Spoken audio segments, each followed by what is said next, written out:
सही उत्तर। सभी good evening, नमस्कार, राम राम, सत श्री अकाल, अस्सलाम वालेकुम, what do you feel connected with. Start करेंगे। फर्स्ट क्वेश्चन है, which of the following may not be expected from a teacher to keep in mind while respecting individual differences. यानी एक टीचर से हम क्या एक्सपेक्ट नहीं कर सकते, किस चीज की आशा नहीं कर सकते जब हम व्यक्तिगत अंतर का, व्यक्तिगत विभिन्नताओं का सम्मान करने की बात करते हैं। हमें पता है कोई भी दो बच्चे या दुनिया में कोई भी दो लोग बिल्कुल सेम नहीं हो सकते, यानी इंडिविजुअल डिफरेंसेस हैं, व्यक्तिगत विभिन्नताएं हैं, सभी में अंतर पाए जाते हैं, चाहे वो रंग के आधार पे हो, रूप के आधार पे हो, बुद्धि के आधार पे हो, इंटरेस्ट या एप्टीट्यूड, एटीट्यूड, इंटेलिजेंस, है ना, किसी भी आधार पे अंतर हो, चाहे वो जाति, समाज, किसी भी आधार पे हो, बट अंतर पाए जाते हैं। जो दो लोग दिखते भी सेम है, जो ट्विंस हैं, वो भी बिल्कुल सेम नहीं होते, उनका भी इंटरेस्ट, उनका भी एप्टीट्यूड, उनका भी नेचर डिफरेंट होता है। ठीक है, तो इंडिविजुअल डिफरेंसेस को केटर करना एक टीचर का बिल्कुल बहुत ही बड़ा कर्तव्य है, क्योंकि बच्चों में विभिन्नताएं हैं तो आप डिफरेंट तरीके से पढ़ाते हैं। इंडिविजुअल डिफरेंसेस के चैप्टर में हमने ये किया हुआ है, इवन जिन लोगों ने यूट्यूब पे देखा होगा उनको भी ये बात पता होगी।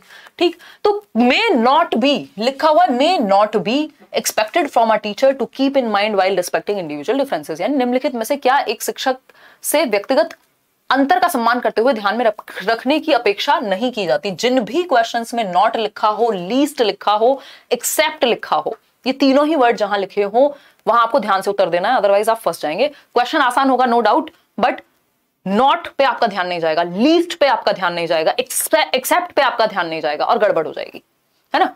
देखिएगा, आप लोग कह रहे हैं सी 52% लोग कह रहे हैं, ए अब 24% लोग कह रहे हैं। चलिए सही कह रहे हैं, इसका मतलब आप ability grouping one of the ways है to deal with individual differences, कि आप मिक्स ग्रुपिंग कर सकते हो और होमोजेनियस ग्रुपिंग कर सकते हो, नीड के अनुसार, जरूरत पड़े तो कर सकते हो, वैसे अवॉइड करना चाहिए। बट ये तरीका है इंडिविजुअल डिफरेंसेस को डील करने का, ऐसा नहीं है कि एबिलिटी ग्रुपिंग बिल्कुल नहीं कर सकते, है ना। एडजस्टिंग, ये हमने एबिलिटी ग्रुपिंग हम पढ़ते भी इंडिविजुअल डिफरेंसेस के चैप्टर में, अगर आपको याद हो तो। एडजस्टिंग, ये पॉजिटिव बहुत हद तक नहीं है, बट इंडिविजुअल डिफरेंसेस को केटर करने का वन ऑफ द वेज है। ठीक, आज मैं तसल्ली से चलूंगी बिल्कुल। एडजस्टिंग द करिकुलम, यानी पाठ्यचर्या का समायोजन, यानी कि आप करिकुलम में थोड़े बहुत चेंजेस करें इंडिविजुअल डिफरेंसेस का ध्यान रखते हुए। बिल्कुल सही बात है, हंसी मजाक भी करेंगे बीच बीच में। Leaving children for self study, देखो ये एक्सपेक्टेड नहीं है कि इंडिविजुअल डिफरेंसेस हैं तो एक काम करो, बच्चों को छोड़ दो, स्वाध्याय के लिए खुद ही पढ़ लेंगे जो पढ़ना है। फिर आप क्या करेंगे वहां पे, हैं, फोन चलाएंगे, आप स्वेटर बुनेंगे एज अ टीचर, क्या करेंगे? आप एक फैसिलिटेटर हैं, आप एक सुविधादाता हैं जो क्लास में एनवायरनमेंट, एक कॉन्ड्यूसिव एनवायरनमेंट प्रोवाइड करता है। वर्ड्स पे ध्यान दीजिएगा, ये अपनी मर्जी से नहीं बना रहे हो, ये वर्ड्स आपके पेपर में दिखते हैं, है ना। कॉन्ड्यूसिव मतलब एकदम सुगम वातावरण। ठीक है, adjusting the methods of teaching, बिल्कुल आपको पढ़ाने के तरीके एडजस्ट करने पड़ेंगे, जैसे जैसे बच्चों में आपको दिखता जाए कि बच्चों में विभिन्नता है तो अलग अलग तरीके से पढ़ा सकते हैं। किसी को पिक्चर दिखाएंगे, किसी को गाना सुनाएंगे, किसी को मूवी का एग्जाम्पल देंगे, किसी को बुक का एग्जाम्पल देंगे, है ना। इंडिविजुअल डिफरेंसेस आर देयर, तो सी ऑप्शन सही है।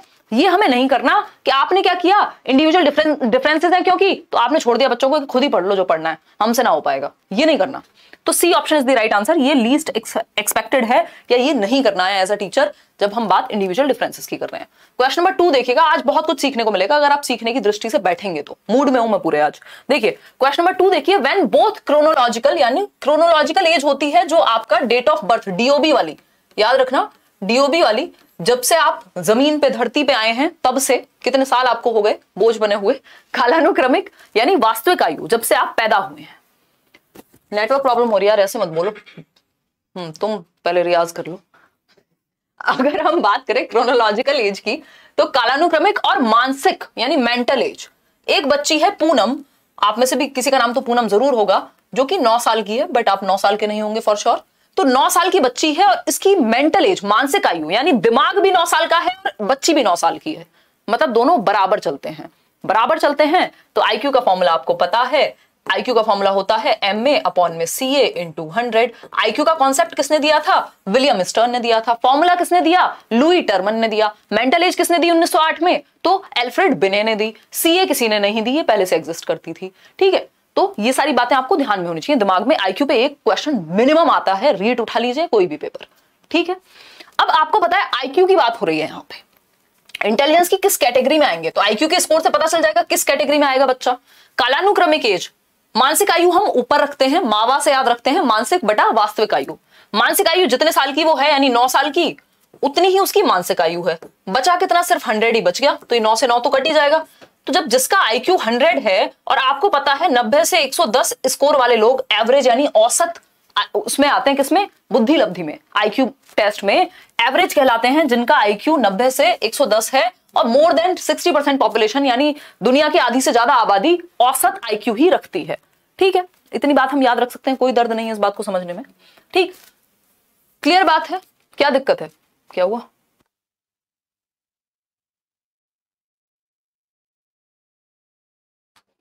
देखिए, अगर हम बात करें जिनकी बफरिंग हो रही थोड़ी बहुत, एक बार देख लो यार, बारिश वारिश का मौसम है, पता नहीं आजकल इंटरनेट जो है पंगे करता रहता है। चलिए आ जाइए, चलिए देखिए, तो जीनियस तो ये हो नहीं सकता क्योंकि जीनियस के लिए कम से कम भी 130 140 के ऊपर चाहिए आईक्यू। ठीक, सुपीरियर भी नहीं है क्योंकि जितनी एज है उतना ही दिमाग चलता है। अगर अपनी एज से आगे दिमाग चले तब तो सुपीरियर होगा ना। एवरेज से ऊपर कब जाओगे आप? जितनी आपकी एज है, मान लीजिए आप 9 साल के, दिमाग चलता है 12 साल का, तो आप सुपीरियर हो गए। लेकिन आपकी एज है 9 साल और आपका दिमाग चलता है 7 साल के लेवल पे, तो क्या हुए? एवरेज से भी नीचे चले गए। ठीक, तो ये सब एवरेज हो नहीं सकता क्योंकि एवरेज है, सुपीरियर भी नहीं हो सकता, जीनियस भी नहीं हो सकता। अभी जो इन्होंने इस बार क्वेश्चन पूछा है उसको भी करेंगे आगे।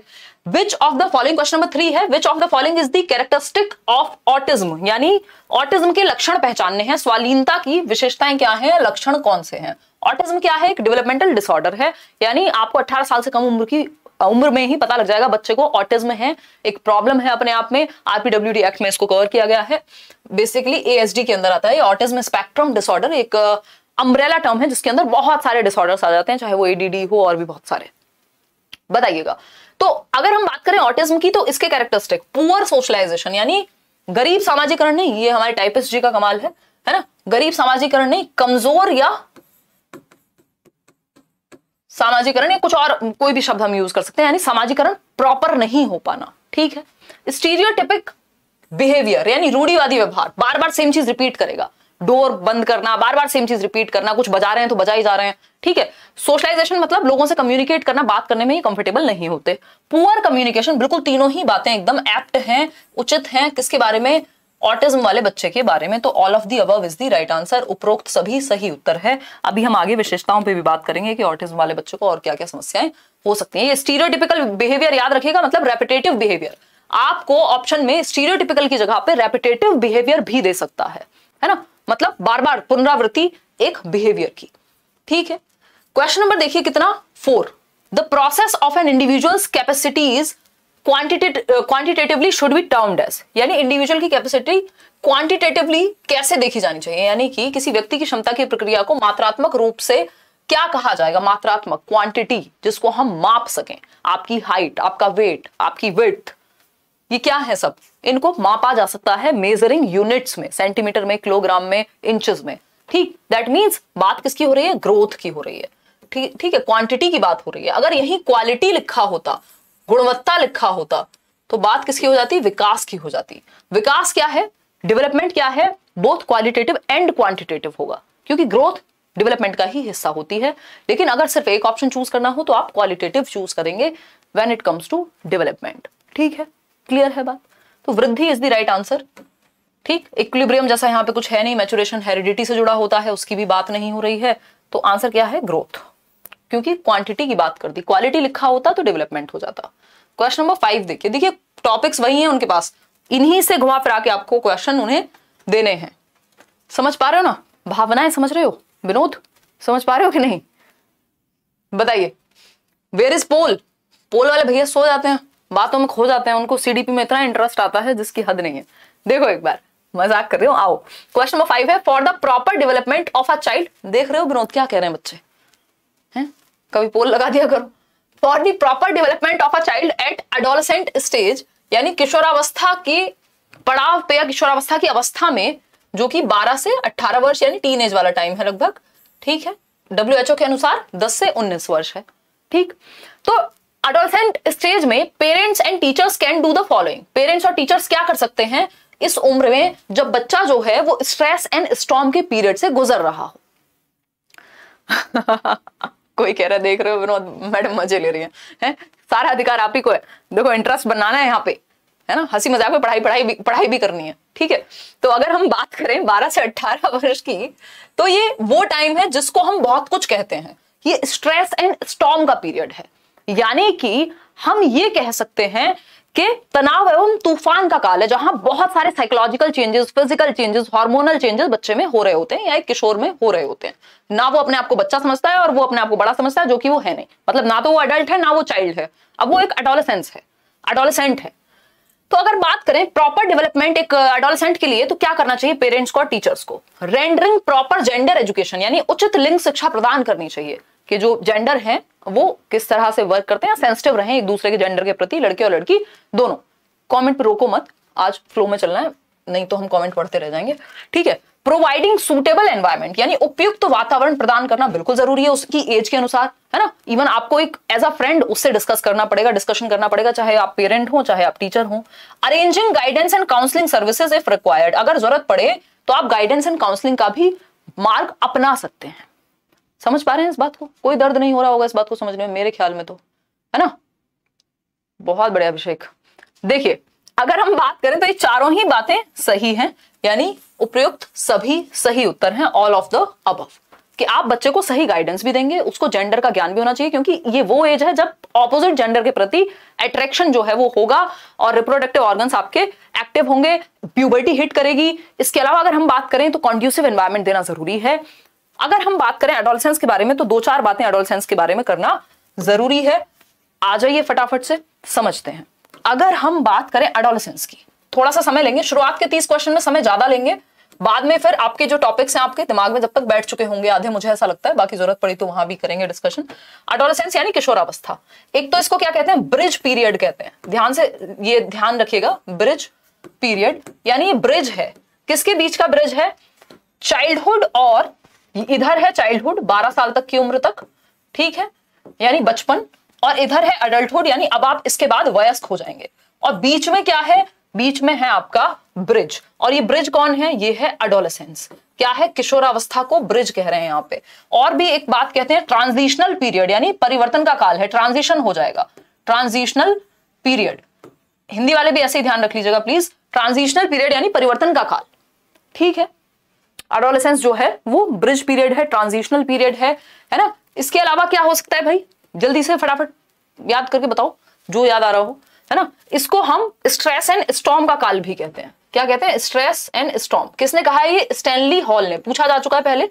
स्ट्रेस एंड स्टॉर्म यानी तनाव एवं तूफान की अवस्था है, क्योंकि बच्चे में इतने सारे परिवर्तन हो रहे हैं, एक मिनट में उसका मूड इधर, एक मिनट में उधर, है ना। स्टैनली हॉल, और यही वो एज है जहां पे आपराधिक प्रवृत्ति की तरफ भी वो झुक सकता है अगर सही दिशा ना मिले, ठीक है। इतनी बात क्लियर है? कोई दिक्कत परेशानी अगर इस बात को समझने में हो रही है तो बता दो, नहीं हो रही है तो बता दो। गोल्डन पीरियड भी कई लोग कह देते हैं। दूसरा एक इंपॉर्टेंट चीज है, वो क्या है भाई? ट्रांजिशनल पीरियड हो गया, एक चौखट जैसा हम इसको कहते हैं, है ना। क्या कहेंगे?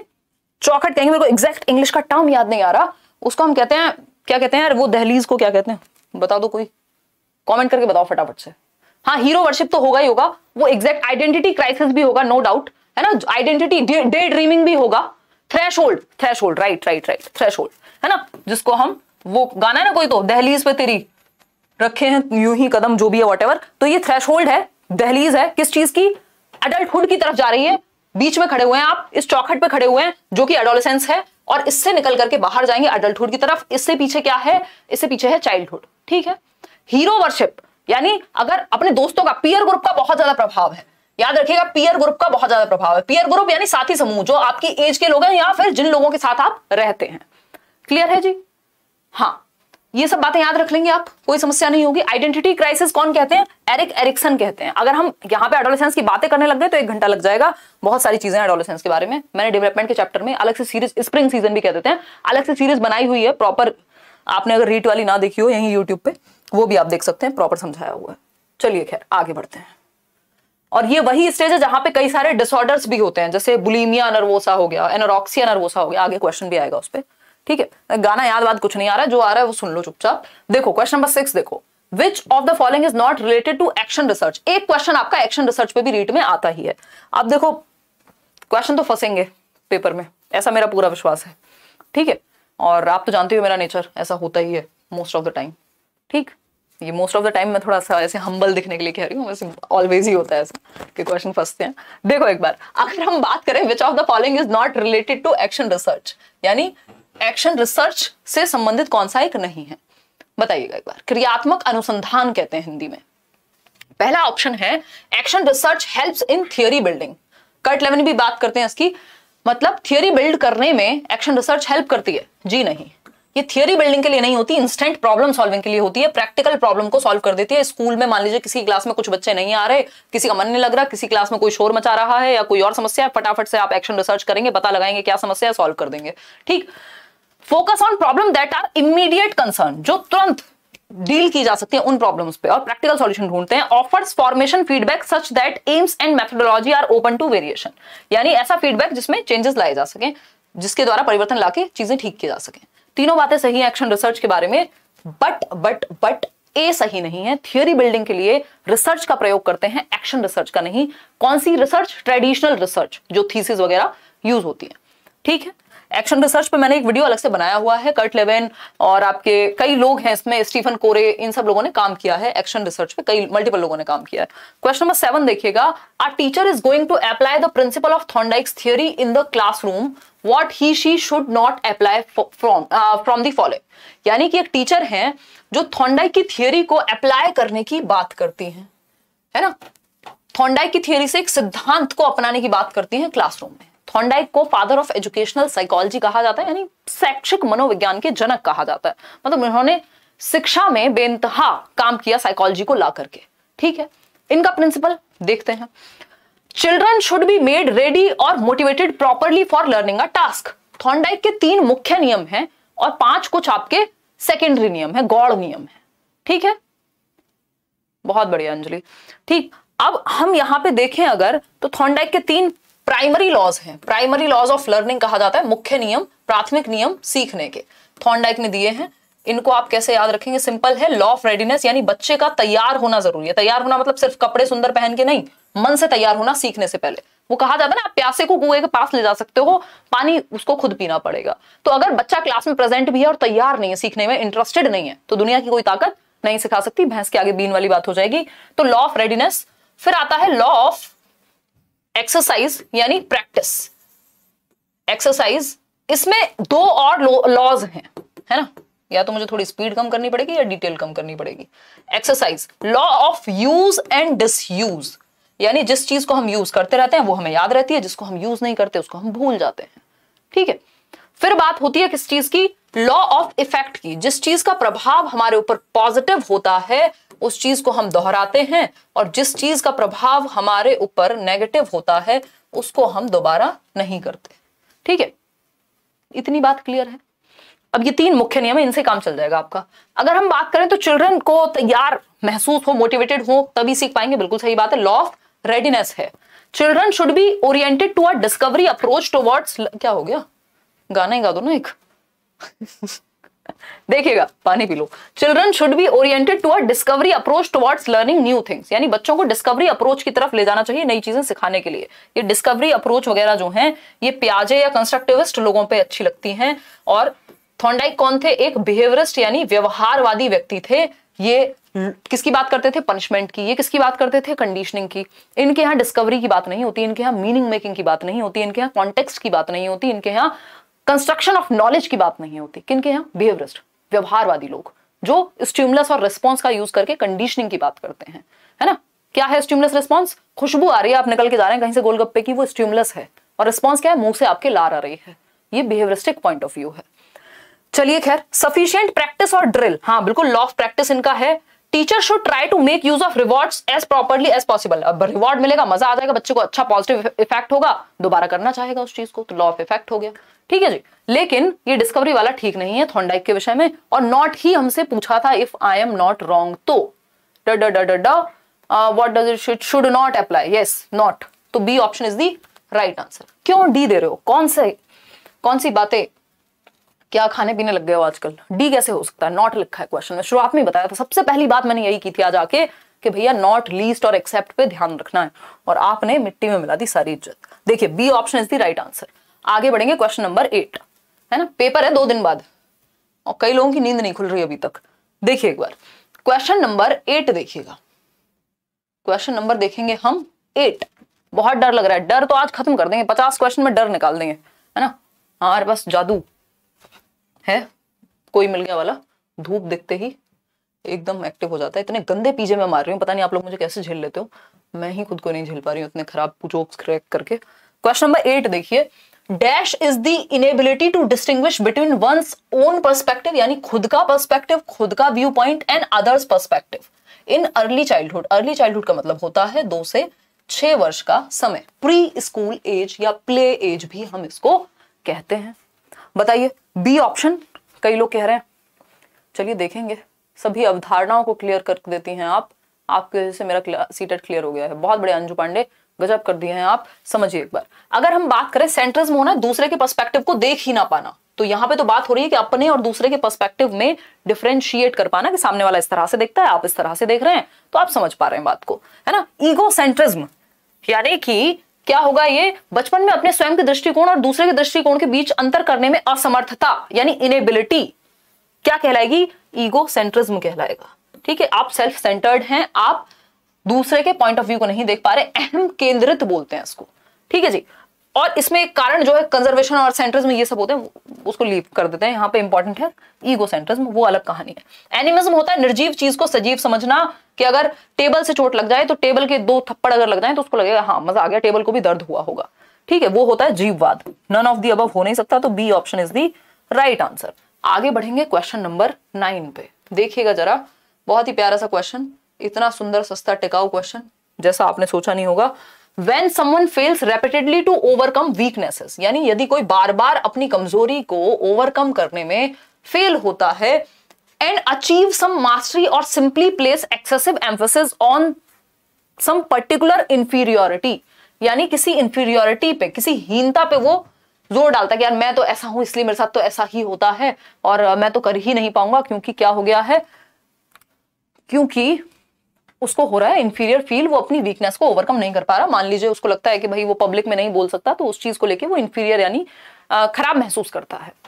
Who illustrated the above statement as inferiority complex? कुल मिला के ये पूछा है कि इंफीरियोरिटी कॉम्प्लेक्स किसने दिया। तो 2 कॉम्प्लेक्सेस की बात जनरली होती है, एक है इंफीरियोरिटी कॉम्प्लेक्स और दूसरा है सुपीरियोरिटी कॉम्प्लेक्स। सुपीरियोरिटी कॉम्प्लेक्स क्या है, मैं सुपीरियर हूं, है ना, ऐसा व्यक्ति अपने ही राग में मग्न रहता है कि उससे ऊपर कुछ है नहीं दुनिया में। दूसरा क्या है, इंफीरियोरिटी, यानी खुद को हमेशा कम ही आंकते रहना, ठीक है, अपने ही बारे में नेगेटिव बिलीफ्स लेके चलना, दोनों ही खराब है। ठीक है, तो हम कह सकते हैं कि इंफीरियोरिटी और सुपीरियोरिटी जो क्या है, कॉम्प्लेक्सेस हैं, किसने दिए हैं, एल्फ्रेड एडलर ने दिए हैं। इनको इंडिविजुअल साइकोलॉजी का जनक कहा जाता है, व्यक्तिगत मनोविज्ञान का जनक कहा जाता है एल्फ्रेड एडलर को। ये सिगमंड फ्रॉइड क्यों दे रहे हो, कहां से पढ़ रहे हो आजकल, क्या क्या क्या क्या है, पेपर से 2 दिन पहले कौन से सस्ते नशे हैं ये हैं? देखो एक बार, सिगमंड फ्रॉइड की अगर हम बात करें, सिगमंड फ्रॉइड के स्टूडेंट थे वैसे Alfred Adler, but Sigmund Freud ने बात नहीं की है ये कॉम्प्लेक्सेस की। ऐसी हरकतें मत करो यार, बहुत आंसू आ गए मेरे, है ना। ठीक है, तो कार्ल गुस्ताव यंग, ऐसे तो ये भी चारों ही साइको एनालिस्ट हैं काइंड ऑफ। ठीक है, अब उस पर नहीं जाते हैं, बट आपकी जो गड़बड़ है वो ये है कि एल्फ्रेड एडलर ने इसकी बात की है। सिगमंड फ्रॉइड पिताजी हैं एक तरह से साइको एनालिसिस के, या हम बात करें किसके, आपके साइको एनालिटिकल मनोविज्ञान के, साइको एनालिसिस साइकोसेक्सुअल थियरी जो है इनकी, या साइको डायनामिक अप्रोच यानी मनोविश्लेषणवाद के। ठीक है, लेकिन एल्फ्रेड एडलर ने दिया है यही सिद्धांत, ये भी पहले इन्हीं को फॉलो करते थे, इन्हीं के स्टूडेंट थे, बाद में चीजें खराब हो गई। क्वेश्चन नंबर 10 देखिए, क्वेश्चन नंबर 10 देखिए, कुछ नहीं रखा है इन बातों में, ये इतनी देर में बोल जाएगा तो कैसे चलेगा ब्रो। देखो एक बार, एनवीएस के प्रीवियस भी करा देंगे, डोंट वरी, बस मुझे याद दिलाते रहा करो। जैसे ही रोज लाइव क्लास हो मेरा खून पीने लग जाओ कमेंट में कि ये वाला पेपर आ रहा है, ये वाला पेपर आ रहा है, इसका मैराथन ले लो, तो बिल्कुल कराएंगे। The highly efficient form of learning approach on which Bandura and Walters focused. Bandura और वॉल्टर ने किस अप्रोच पे फोकस किया, सिंपल है, सोशल लर्निंग थियरी। 67% कह रहे हैं ये बात, सेल्फ एक्चुअलाइजेशन की बात मैस्लो करते हैं, ना कि बेंड्यूरा। ठीक है जी, इतनी बात क्लियर है ना। ऑब्जर्वेशनल लर्निंग और इमिटेशन, यानी अनुकरण से सीखना और अवलोकन से सीखना, यानी हम लोगों को देख करके सीखते हैं, है ना। मतलब हमने मम्मी को रोटी बनाते हुए देखा, ऑब्जर्व किया, इमिटेट किया, नकल की बाद में, और हम सीख गए। या हम समाज को देख करके सीखते हैं, इसको सोशल लर्निंग थियरी भी कहते हैं। इसमें बोबो डॉल का एक्सपेरिमेंट था, बेंड्यूरा का। ठीक है, याद रखिएगा, रिवॉर्ड एंड पनिशमेंट की यहां बात ही नहीं हो रही, तो B option is the right answer. आगे बढ़ेंगे नेक्स्ट क्वेश्चन पे। क्वेश्चन नंबर देखिएगा 11। क्वेश्चन नंबर देखिएगा 11। As per right to education act, जो आरटीई एक्ट है आपका, which of the following is not a role of teacher, यानी निम्नलिखित में से कौन सा एक रोल टीचर का नहीं है as per right to education act. Right to education क्या है भाई? शिक्षा का अधिकार अधिनियम 2009, जो 1 अप्रैल 2010 से लागू हुआ, जो कहता है कि एक हफ्ते में 45 घंटे काम होना चाहिए टीचर का, इंक्लूडिंग प्रेपरेटरी आवर्स, यानी तैयारी का भी समय 45 घंटे में इंक्लूडेड है। ठीक है, 200 दिन प्राइमरी स्कूल और 220 दिन एलिमेंट्री स्कूल खुलना चाहिए आपका। ठीक है, 800 और 1000 घंटे, 800 प्राइमरी के टीचर्स के लिए और 1000 घंटे साल में एलिमेंट्री टीचर्स के लिए। 30:1 का प्राइमरी का रेशो है, यानी 30 बच्चे एक टीचर और 35 बच्चे एक टीचर एलिमेंट्री का, 6th to 8th वाला। कई सारी चीजें मैंने आपको राइट टू एजुकेशन के बारे में बताई हैं, और मेन मुद्दा है 6 से 14 वर्ष के बच्चों के लिए फ्री एंड कंपलसरी एजुकेशन, निःशुल्क एवं अनिवार्य शिक्षा। ठीक, अगर हम बात करें तो पहला ऑप्शन है complete entire curriculum with in the specified time, यानी निर्धारित समय के भीतर पूरा पाठ्यक्रम पूरा करें। हाँ, ये कह सकते हैं, क्योंकि लिमिटेड आवर्स हैं कि इतने घंटे आपको काम करना है, हफ्ते में 45 घंटे, साल में 1800 घंटे। ठीक है, एक करिकुलम होगा, उसको फॉलो करना है। टीचर शैल एंगेज हिमसेल्फ और हरसेल्फ इन प्राइवेट ट्यूशन, इस बात के बिल्कुल अगेंस्ट है कौन? राइट टू एजुकेशन एक्ट, कि आप प्राइवेट ट्यूशन नहीं पढ़ा सकते, स्पेशली गवर्नमेंट वाले तो, बट कई लोग तो यूट्यूब से ही छाप रहे हैं आजकल, है ना, साथ में गवर्नमेंट जॉब चल रही है। अब देखो क्या कर सकते हैं, अच्छी बात है ना। देखो अब हम क्या ही कर सकते हैं इसमें, हमें क्या ही करना चाहिए, और बट ये है लॉ आपका आरटीई का, जो कहता है कि आप प्राइवेट ट्यूशन नहीं दे सकते। ठीक है, maintain regularity and punctuality in attending school, यानी स्कूल जाने में नियमितता और समय की पाबंदी बनाए रखना, ये बात बिल्कुल सही है। Assess the learning ability of each child and accordingly supplement additional instructions, यानी कि आपको हर एक बच्चे की लर्निंग एबिलिटी को असेस करना है और अकॉर्डिंगली उसको मदद देनी है सीखने में, बिल्कुल सही बात है। तो B option is the right answer, इसके तहत आप फेल नहीं कर सकते थे, आज की डेट में ये राइट स्कूल के पास है। क्वेश्चन नंबर 12 देखिएगा, क्वेश्चन नंबर 12 देखिएगा। क्वेश्चन नंबर 12 है अकॉर्डिंग टू फ्रॉइड, अभी जो आपका फेवरेट आंसर आप फ्रॉइड चिल्ला रहे थे, फ्रॉइड की बात आ गई, अब दीजिएगा जवाब, देखेंगे कितने लोग सही देते हैं, है ना। और लाइक शेयर खुशी खुशी करते रहिएगा अगर आप भूल जाएं कि आपका परसों पेपर है। ठीक, according to Freud's recommended personality structure, which of the following would satisfy its fundamental urges immediately and reflexively as they arose without regard to rules, the reality of life और मॉरल्स ऑफ एनी काइंड, यानी कि Freud के अनुसार हमारी personality का कौन सा वो भाग है, स्ट्रक्चर है, भाग है, स्ट्रक्चर है जो सेटिस्फाई करता है अपनी अर्जेस को, जो भी इच्छा मन में उठी उसको इमीडिएटली सेटिस्फाई करना है, फर्क नहीं पड़ता क्या उसके रिगार्डिंग रूल्स हैं, क्या आपकी रियलिटी ऑफ लाइफ है, क्या मॉरल्स कहते हैं, क्या सही है क्या गलत है, बस जो इच्छा मन में आया कि हवाई जहाज चलाएंगे तो कहीं से भी लाएं हवाई जहाज चलाएंगे। खैर ये थोड़ा ज्यादा हो गया। ये है आपका इड, पर्सनैलिटी का एस्पेक्ट क्या है? इड। सिगमंड फ्रॉइड ने 3 एस्पेक्ट की बात की है पर्सनैलिटी के, इड, ईगो और सुपर ईगो। ईगो आपका रियलिटी पे बेस्ड है, उसको पता है कि भैया अभी चॉकलेट नहीं मिल सकती, इतना पैसा मैं नहीं कमाता हूं कि चॉकलेट खा लूं, ये हुआ ego.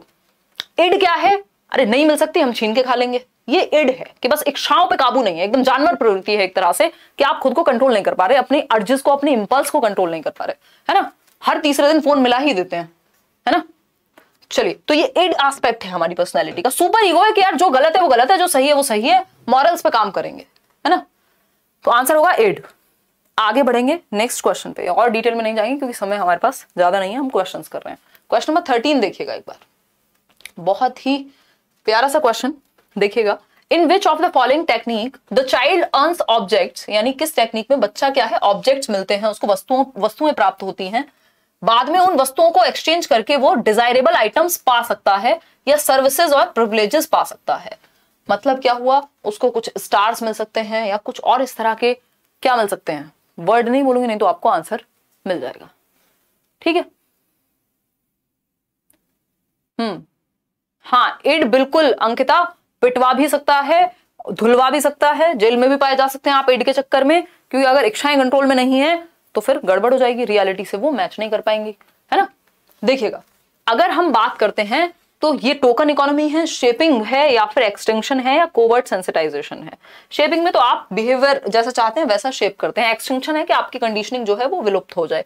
Token economy is the right word, कि टोकन इकोनॉमी यानी सांकेतिक अर्थव्यवस्था। इसमें क्या है, 5 स्टार्स आपने कलेक्ट किए, वो आता था ना, पता नहीं क्या कहते थे उसको, वो सॉफ्ट एकदम फन फ्लिप्स टाइप्स चीजें आती थी ना, उसमें कुछ कार्ड निकलता था और वो आप कार्ड से इकट्ठे करते थे कि जब 10 पॉइंट्स हो जाएंगे तो एक नया पैकेट मिलेगा या एक ज्योमेट्री बॉक्स मिलेगा या फिर एक बॉल मिलेगी अगर 10 पॉइंट्स हो जाएंगे तो वो आप टोकन इकट्ठे करते हैं। उसके बाद उन टोकन्स के बदले आपको कुछ वो मिलेगा जो आप पाना चाहते हैं।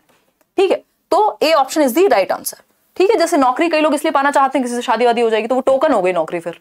ठीक है, तो टोकन इकोनॉमी, जैसे इसका एक उदाहरण यहां पे आप कुछ भी पुट कर सकते हैं अपने अनुसार कि ये है टोकन्स, आपको अच्छे बिहेवियर के लिए क्लास में मिल रहे हैं 5 स्टार्स। ठीक है, ये क्या है, टोकन्स हैं।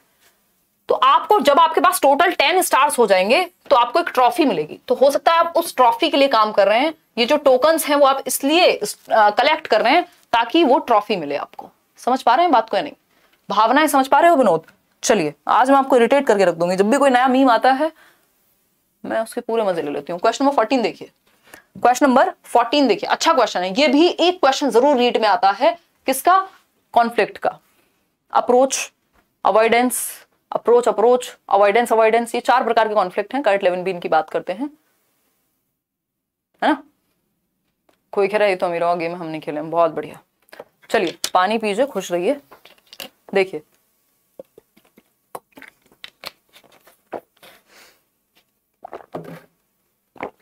कोई कह रहा है मेरे सीटेट में, यूपी टेट में 127 और 138 हैं। प्रतिभा कह रही है मैं रीट में अच्छा कर सकती हूँ, आशीर्वाद दीजिए। प्रतिभा इतने बड़े तो पता नहीं हम हुए कि नहीं, बट हाँ मेरी बेस्ट विशेष, आशीर्वाद, जो आप कहना चाहें जिस भी भाषा में, वो सब आपके साथ है, मन से कहने के लिए नहीं सिर्फ। देखिए अगर हम बात करें क्वेश्चन नंबर 14 की, तो क्वेश्चन नंबर 14 क्या कहता है भाई, students encountered many conflicting situations, यानी बच्चों के सामने कई सारे कॉन्फ्लिक्टिंग सिचुएशंस आए। कॉन्फ्लिक्टिंग सिचुएशन यानी जहां पे विरोधी स्थिति, यानी जहां पे कॉन्फ्लिक्ट हो, द्वंद आए दिमाग में, ऐसी स्थितियां कई सारी आई बच्चों ने एनकाउंटर की during their adjustment process. Adjustment क्या है, दुनिया में या रियलिटी के साथ एडजस्ट करना, है ना, जब आप समायोजन कर रहे हैं, अडेप्ट कर रहे हैं। ठीक, और माल एडजस्टमेंट कब होगा, जब आप रियलिटी के साथ एडजस्ट नहीं कर पाए। ठीक, तो आप अपना मेंटल बैलेंस तक खो सकते हैं। For example, a student wants to admit his mistake in front of the teacher. एक बच्चा है जो अपनी गलती को टीचर के सामने मानना चाहता है कि हाँ मैंने चीटिंग कर ली थी थोड़ी सी, but at the same time he is afraid of being punished by the teacher. लेकिन उसको उसी समय डर है किस बात का, कि टीचर से पड़ जाएगी मार। तो बच्चे के मन में है कि मैं सच बता दूं, ये ऐसे भी हो सकता है कि आप अपने पेरेंट्स से कुछ सच बोलना चाहते हैं कि मम्मी 5 रुपए की चोरी की थी उस दिन, बट आप क्यों नहीं बता रहे कि मम्मी जिंदगी भर चोर समझेंगी और ऊपर से 5 रुपए भी नहीं मिलेंगे बाद में, है ना। मतलब आपके अंदर डर है, द्वंद है, कॉन्फ्लिक्ट चल रहे हैं। क्या कि आप करना चाहते हैं कोई चीज और नहीं करना चाहते हैं, मतलब आप अप्रोच करना चाहते हैं किसी चीज को, आप बताना चाहते हैं, बट आप on the other side avoid भी करना चाहते हैं। तो अप्रोच और अवॉइडेंस हो गया ये, simple answer. Approach approach approach का मतलब है जब आप उस चीज को करने जा रहे हो, तो चलो एक एस्पेक्ट में तो आप करने जा रहे हैं, टीचर को आप बताना चाहते हैं कि आपकी मिस्टेक क्या है, अप्रोच सही है, बट आप डरे हुए हैं कि पनिशमेंट मिलेगी, तो इसका मतलब यहां अवॉइडेंस आएगा, तो ये तो गलत हो गया। अवॉइडेंस होगा नहीं, क्योंकि एक जगह पे आप अप्रोच कर रहे हैं, आप जाना चाहते हैं। Approach avoidance is the right answer, C option सही बोल रहे हैं। ठीक है जी, इतनी बात क्लियर हो गई है या नहीं, बताइए। क्लियर, कोई दिक्कत परेशानी, नाम ले लो, नाम लेके क्या करवाओगे उसमें, चलो आ जाओ इधर आंसर कर लो आप। ठीक, तो इसको हम कह सकते हैं दृष्टिकोण परिहार संघर्षपूर्ण स्थिति या अप्रोच अवॉइडेंस के। एक स्थिति है पॉजिटिव जो आप करना चाहते हैं, दूसरा है नेगेटिव जो आप नहीं करना चाह रहे हैं। ठीक है जी, तो C option is the right answer. ये अप्रोच अवॉइडेंस पे बहुत क्वेश्चन, एक क्वेश्चन मिनिमम आता है ना। जैसे ये 4 प्रकार के मेनली हैं अप्रोच अवॉइडेंस जो है आपके, ये कॉन्फ्लिक्ट्स जो हैं, द्वंद, ये क्या है, एडजस्टमेंट के तरीकों में से एक है कि आप अपनी रियलिटी के साथ समायोजन जैसे करते हैं, उसमें से एक है। तो टाइप्स ऑफ इंट्रापर्सनल कॉन्फ्लिक्ट, ठीक, कॉन्फ्लिक्ट यानी द्वंद के टाइप हैं। अप्रोच में क्या है, आप दोनों ही जो भी सिचुएशन है दोनों ही करना चाहते हैं, एक तरफ लड्डू है दूसरी तरफ पिज्जा है, दोनों ही खाना चाहते हैं, तो अप्रोच है, इजी है, कुछ भी चूज कर लो, खुश हो जाओगे। चूजिंग बिटवीन 2 अट्रैक्टिव ऑल्टरनेटिव्स, ठीक है भाई, आपको दोनों नौकरी मिल गई है और दोनों में से दोनों ही आपको अच्छी लग रही है, कोई भी एक चूज कर ली खुशी रहोगे। ठीक, अप्रोच अवॉइडेंस कॉन्फ्लिक्ट यानी एक तरफ तो आप इस चीज को करना चाहते हो, दूसरी तरफ आप अवॉइड कर रहे हो, नेगेटिव है। When a person feels similar degrees of attraction and repulsion, है ना, मतलब आप कोई काम करना भी चाहते हो जो अभी हुआ, कि बच्चा बताना चाहता था सच बट नहीं बता रहा क्योंकि पनिशमेंट से अवॉइडेंस की स्थिति बन रही है। क्लियर है?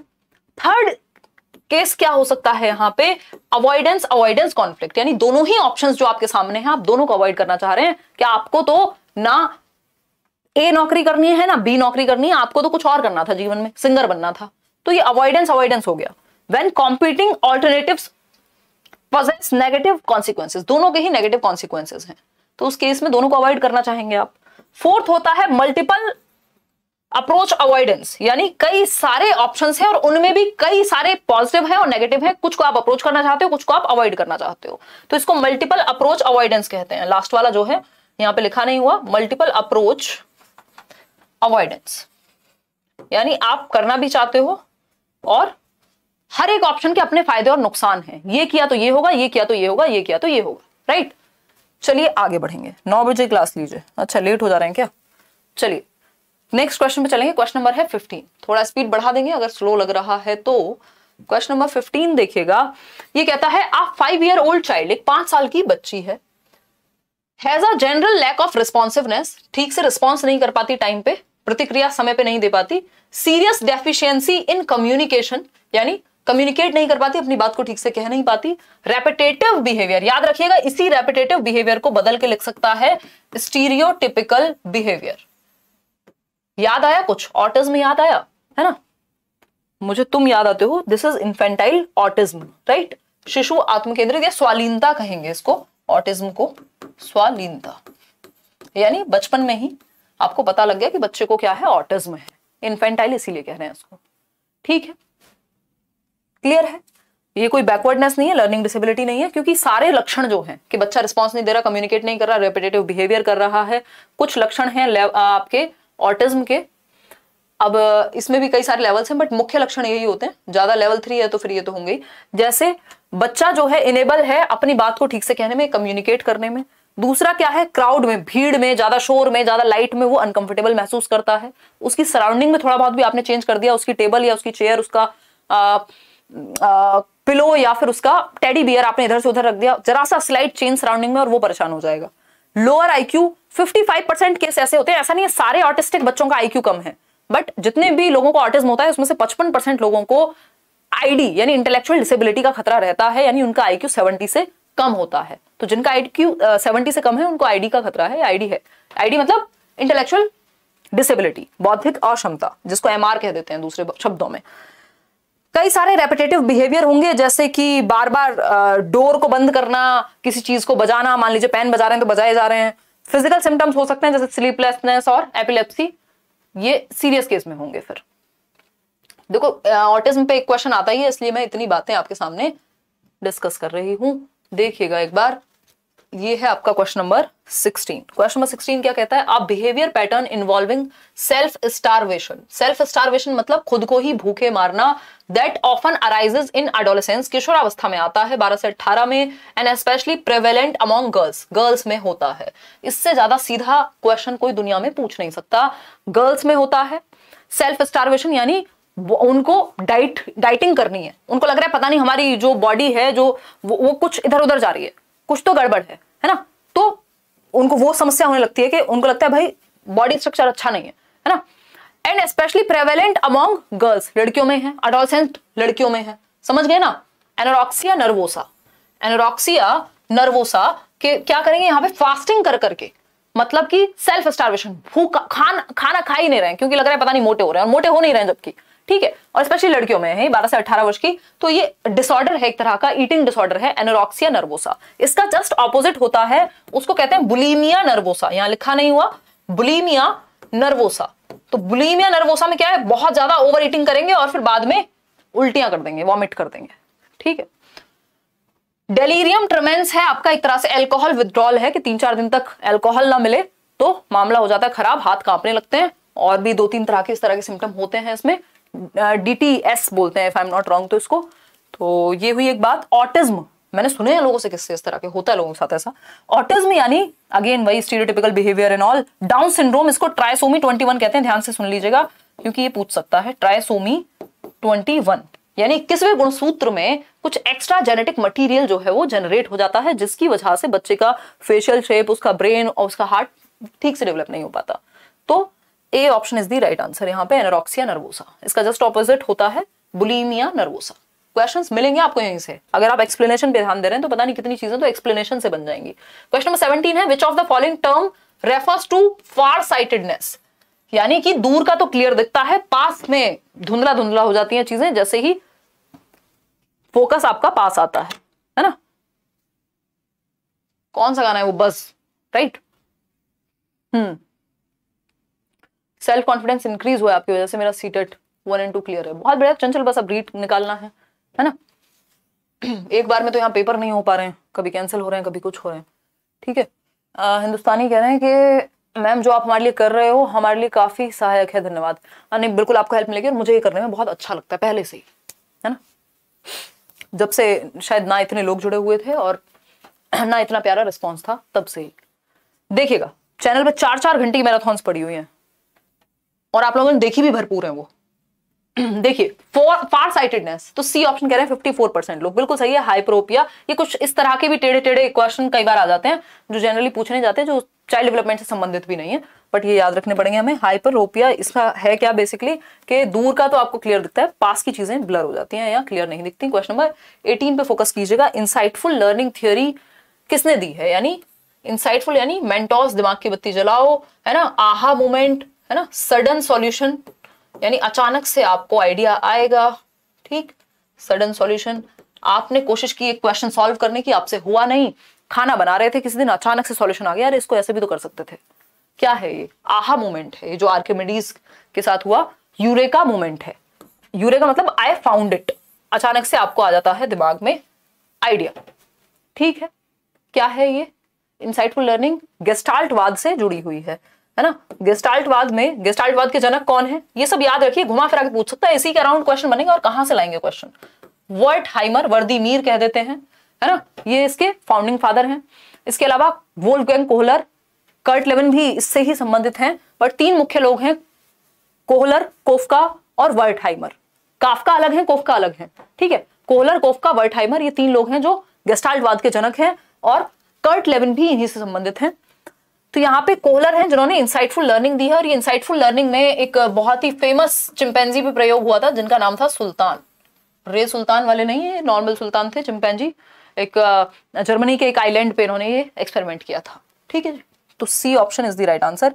हल और टॉलमैन की अलग थियरीज हैं, ड्राइव रिडक्शन थियरी है हल की, टॉलमैन अपना बात करते हैं उसकी क्या कहते हैं, परपोजिव बिहेवियरिज्म से संबंधित है, साइन लर्निंग की बात करते हैं टॉलमैन। और थॉर्नडाइक आपके ट्रायल एंड एरर, त्रुटि एवं प्रयास का सिद्धांत, बार बार आप ट्राई करते हैं और बार बार आप फेल होते हैं, फिर आप सीखते हैं, है ना।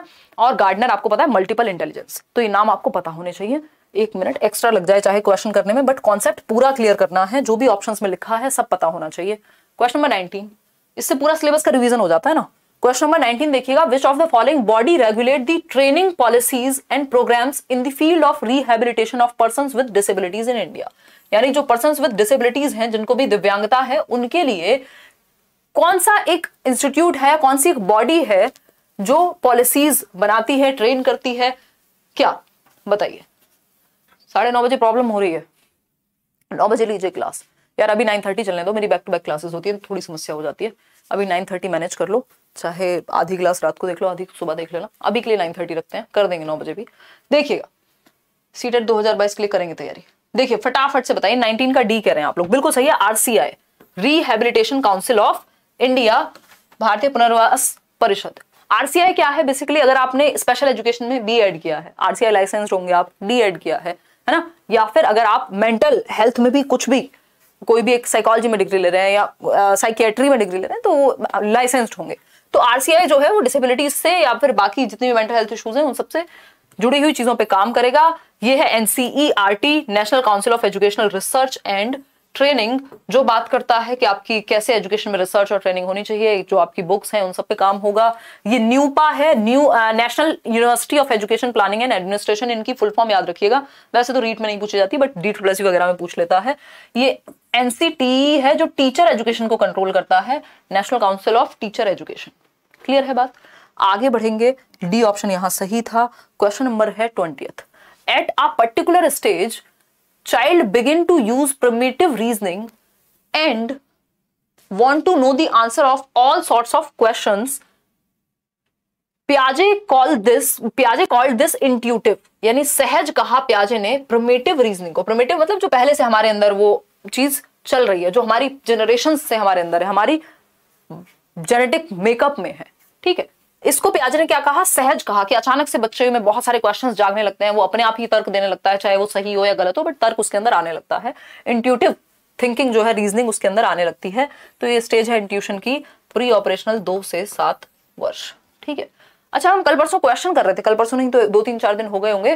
क्वेश्चन था कि लॉजिकल थॉट एमर्ज होता है और सिंबॉलिक थॉट भी, तो उसका आंसर प्री ऑपरेशनल ही है, क्योंकि एमर्ज का मतलब है उभरना शुरू होती है तर्क की, जो रीजनिंग जो लॉजिक है यानी तर्क है वो उभरना शुरू होता है, वो आपका प्री ऑपरेशनल होगा। वो क्वेश्चन एक बार मैं डिस्कस भी करा दूंगी। लाइक शेयर करना भूल गए हो, सेशन पसंद आया हो तो लाइक शेयर भी करिएगा। इसके अलावा अगर हम बात करेंगे तो अगर पेडागोजी आप पढ़ने के मूड में है डिटेल में, तो मंडे टू फ्राइडे क्लास चलती है करियर लैब पे। ये बैच में एडमिशन सभी ओपन है। 999 इसकी फी है फॉर 1 ईयर, और मतलब वो रिकॉर्डेड वीडियोस 1 ईयर तक रहेंगी। कोर्स खत्म होने में 6 महीने लग जाते हैं। तो आज के लिए इतना ही रखेंगे, और जो अब तक की क्लासेस हो गई हैं वो आपको रिकॉर्डेड भी मिल जाएंगी। Thank you so much.